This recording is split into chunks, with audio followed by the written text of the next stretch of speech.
സ്വാതന്ത്ര്യം കഴിഞ്ഞിട്ട് 78 വർഷമായില്ലേ? കോൺഗ്രസിന്റെ മിടുക്കുകൊണ്ടാണ് ഈ മാറ്റം എല്ലാം എങ്കിൽ, കേരളത്തിൽ കണ്ട മാറ്റമെങ്കിൽ, കോൺഗ്രസിന് 4/3 ഭൂരിപക്ഷം കിട്ടി ഭരിച്ച, കേന്ദ്രത്തിൽ നിന്ന് അനർഹമായ രീതിയിൽ തന്നെ പണം ഒഴുക്കിക്കൊടുത്ത, ഇപ്പൊ BJP ഭരിക്കുമ്പോൾ തികച്ചും അസമത്വമായ രീതിയിൽ, അനർഹമായ രീതിയിൽ ചില സംസ്ഥാനങ്ങൾക്ക് പണം കൊടുത്ത് കേരളത്തിന് പണം തരാതെ നിൽക്കുന്ന അവസ്ഥയുണ്ട്. പക്ഷെ ആ കിട്ടിയ പണം എന്ത് ചെയ്തു BJPയും കോൺഗ്രസും? അവരത് എവിടെ കളഞ്ഞു എന്ന് നമുക്കറിയില്ല. ഇപ്പോഴും പട്ടിണി കിടക്കുന്നവരാണ് ആ നാട്ടിലെ മുഴുവൻ മനുഷ്യരും. മോട്ടോർ സൈക്കിൾ ഡയറിക്കാർ ഗ്രാമം തേടി കുണ്ടും കുഴിയുമുള്ള റോഡിലൂടെ കിലോമീറ്ററുകളോളം ബൈക്കിൽ സഞ്ചരിച്ച് ആ ഗ്രാമത്തിലെത്തി.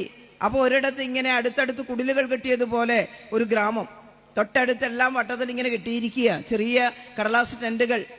അവിടെ എത്തി അവിടേക്ക് പ്രവേശിച്ചപ്പോൾ മൂക്കുപൊത്താതെ അങ്ങോട്ട് കയറാൻ പറ്റുന്നില്ല. എന്തൊരു നാറ്റം, ഇതെന്താണ് ഇവിടെ ഇങ്ങനെ നാറുന്നത് എന്ന് ചോദിച്ചപ്പോൾ മുഷിഞ്ഞ സാരി ചുറ്റിയ സ്ത്രീകളും മുഷിഞ്ഞ മുണ്ടുടുത്ത പുരുഷന്മാരും എല്ലാം കൂടി ഓടി വന്നിട്ട് അവരോട് പറഞ്ഞു, ഞങ്ങൾ മനുഷ്യരല്ലേ, ഞങ്ങൾക്ക് മലമൂത്ര വിസർജനം ചെയ്യണ്ടേ, ഞങ്ങൾക്ക് ഇവിടെയല്ലാതെ എവിടെ ചെയ്യും? അപ്പോൾ അവർ കേരളത്തിൽ നിന്ന് പോയവരാണല്ലോ, വിശാലമായ പാടശേഖരവും പറമ്പും ഒക്കെ കാണുന്നുണ്ടല്ലോ, നിങ്ങൾക്ക് കുറേ ദൂരെ പോയിട്ട് ചെയ്തൂടെ? അപ്പോൾ അവർ പറഞ്ഞു, ആ ലാൻഡ് ലോഡുതാണ്, ആ ഭൂമിയെല്ലാം ഭൂസ്വാമിയുടേതാണ്, ഞങ്ങളുടേതല്ല. ഞങ്ങൾക്ക് കുടില് കെട്ടാൻ കാണിച്ച ഈ ഇട്ടാവട്ടത്തിലുള്ള സ്ഥലം മാത്രമേ ഉള്ളൂ, ഇവിടെ മാത്രമേ ഞങ്ങൾക്ക് നിൽക്കാവൂ, അവിടെ പണിക്കിറങ്ങാൻ മാത്രമേ പറ്റുള്ളൂ, ഞങ്ങൾക്ക് മലവിസർജനം ചെയ്യാൻ ഇവിടെ തന്നെയാണ് ചൂണ്ടിക്കാണിച്ചിരിക്കുന്നത്, അതുകൊണ്ട് ഞങ്ങൾ ഇവിടെ ചെയ്യുന്നു. നിങ്ങൾക്ക് കക്കൂസില്ലേ?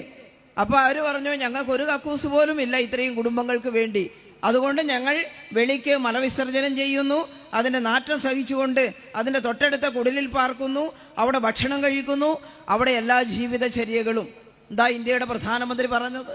സാരേ ദേശവാസിയോ എന്നും പറഞ്ഞിട്ട് വലിയ പ്രസംഗം നടക്കുന്നുണ്ടല്ലോ നരേന്ദ്രമോദി, ഇന്ത്യയുടെ ബഹുമാന്യനായിട്ടുള്ള പ്രധാനമന്ത്രി. ഇന്ത്യ ഔട്ടർ ഡെഫിക്കേഷൻ ഫ്രീ ആയി എന്ന് ലോകത്തിന് മുന്നിൽ പ്രഖ്യാപിച്ചിരിക്കുക. എന്താ ഔട്ടർ ഡെഫിക്കേഷൻ ഫ്രീ എന്ന് പറഞ്ഞ അർത്ഥം? ഇന്ത്യയിൽ ആരും വെളിം പ്രദേശത്ത് മലവിസർജനം ചെയ്യുന്നില്ല എന്ന്. എല്ലാവർക്കും കക്കൂസായിരിക്കുന്നു ഇന്ത്യയിൽ നിന്നാണ്. കള്ളക്കണക്ക് പറയാൻ കോൺഗ്രസിന്റെ ഏട്ടനാണ് BJP, തോറ്റുപോയില്ല. എല്ലാവർക്കും കക്കൂസായെങ്കിൽ ബീഹാറിലെ പാടശേഖരത്ത് പണിയെടുത്ത് ഇക്കണ്ട നെല്ലും ഗോതമ്പുമെല്ലാം വിളയിക്കുന്ന ഈ പാവപ്പെട്ട എല്ലും തൊലിയുമായ കർഷക തൊഴിലാളിക്ക് അവിടെ ഒരു കക്കൂസ്, ഒരു പൊതു കക്കൂസ് ഉണ്ടാക്കി കൊടുത്തോ? നിങ്ങൾക്ക് കക്കൂസ് ഉണ്ടാക്കി തന്നില്ലേ എന്ന് ചോദിച്ചു. ഇപ്പോൾ പറഞ്ഞു, ഞങ്ങൾക്കാരും കക്കൂസൊന്നും ഉണ്ടാക്കി തന്നിട്ടില്ല. എന്തൊരു അഭിശപ്തമായ ജീവിതമാണ് കൂട്ടരെ. നിങ്ങൾ യൂട്യൂബിൽ motor cycle diary, Mathrubhumi, Bihar election എന്ന് അടിച്ചു കൊടുത്താൽ ചിലപ്പോൾ നിങ്ങൾക്കും അത് കാണാൻ കഴിഞ്ഞേക്കും ആ ചിത്രം. ഇതാണ് കോൺഗ്രസും BJPയും ദീർഘകാലം ഭരിച്ച സംസ്ഥാനങ്ങളുടെ സ്ഥിതി. അവിടെയാണ് കേരളത്തിലുണ്ടായ മാറ്റത്തിൻ്റെ പ്രസക്തി.